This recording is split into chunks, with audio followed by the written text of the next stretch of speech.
Heavy সরকারে হয়, প্রত্যেক প্রেসক্রিপশনে দেয়। যেটা দেওয়ার কারণ হচ্ছে আমরা জানি যে ডমপেরিডনের কাজটা কি।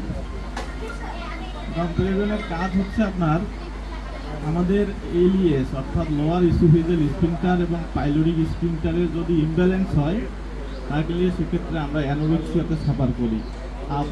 আপওয়ার্ড মুভমেন্ট হয়, আমরা বাংলা কথায় বলি ঢেক ওঠে, খাওয়ার পরে একটা ঢেক ওঠে। এটার কারণ হচ্ছে লোয়ার ইসোফেজিয়াল স্ফিংটারটা দুর্বল হওয়ার কারণে। আর পাইলোরিক স্ফিংটারটা যদি কনস্ট্রিক্ট হয় কাজ হয় না।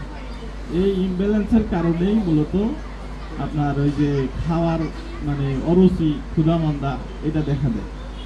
তা আপনি যদি ডমপেরিডন আমাদের অমিডন দিয়ে থাকেন, সর্বপ্রথম কাজ করবে হচ্ছে লোয়ার এসোফেজিয়াল স্ফিংটার যদি রিল্যাক্স হয়েছে এটাকে কনস্ট্রিক্ট করবে, মানে আপওয়ার্ড মুভমেন্ট অর্থাৎ ঢেক যে উঠতেছে এটা করবে। আর পাইলোরিক স্ফিংটারটা আপনার রিল্যাক্স করে দিবে। আপনার যে খাওয়া যে খাইছেন খাওয়ার পরে স্টোমাক থেকে পাস হইতে সহায়তা করে আপনার পাইলোরিক স্ফিংটারটা যখন রিল্যাক্স হবে ফাইনালি স্টোমাক এম্পটিং টাইমটা অনেক অংশে কমে যায়। আর যদি অমিডন দিয়ে থাকে দুইটা কাজ করলো, একটা হচ্ছে লোয়ার ইসোফেজিয়াল স্ফিংটারটাকে কনস্ট্রিক্ট করলো, পাইলোরিক স্ফিংটারকে রিল্যাক্স করলো।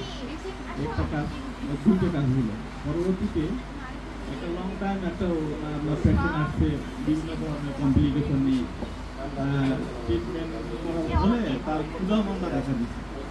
আপনি যদি একটা প্রেসক্রিপশনের শেষে আমার অমিডন ডমপেরিডনটা লিখে দেন তাহলে পরে তার 50% মেন্টালি স্যাটিসফাইড হবে, এই কারণে যে অল্প অল্প করে